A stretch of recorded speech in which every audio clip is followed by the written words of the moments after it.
In C++, scopes are where you can define your variables. Variables and scopes can only be accessed in legal parts of the program. An instruction can access a variable in its scope or all scopes above it. Firstly, understand every variable declared between these two brackets is in its own scope. Scopes can also have scopes within them. They can be nested. The rule is that when inside a scope, you can access everything in that scope and all scopes above it. You cannot access a scope that you are not a part of.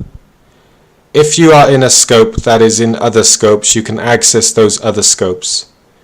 So this code here will work where we set variable x to variable y because variable x can see variable y as it is in a scope above it.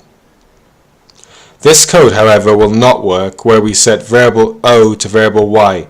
The reason it will not work is because variable y is not in the same scope or a scope above our scope.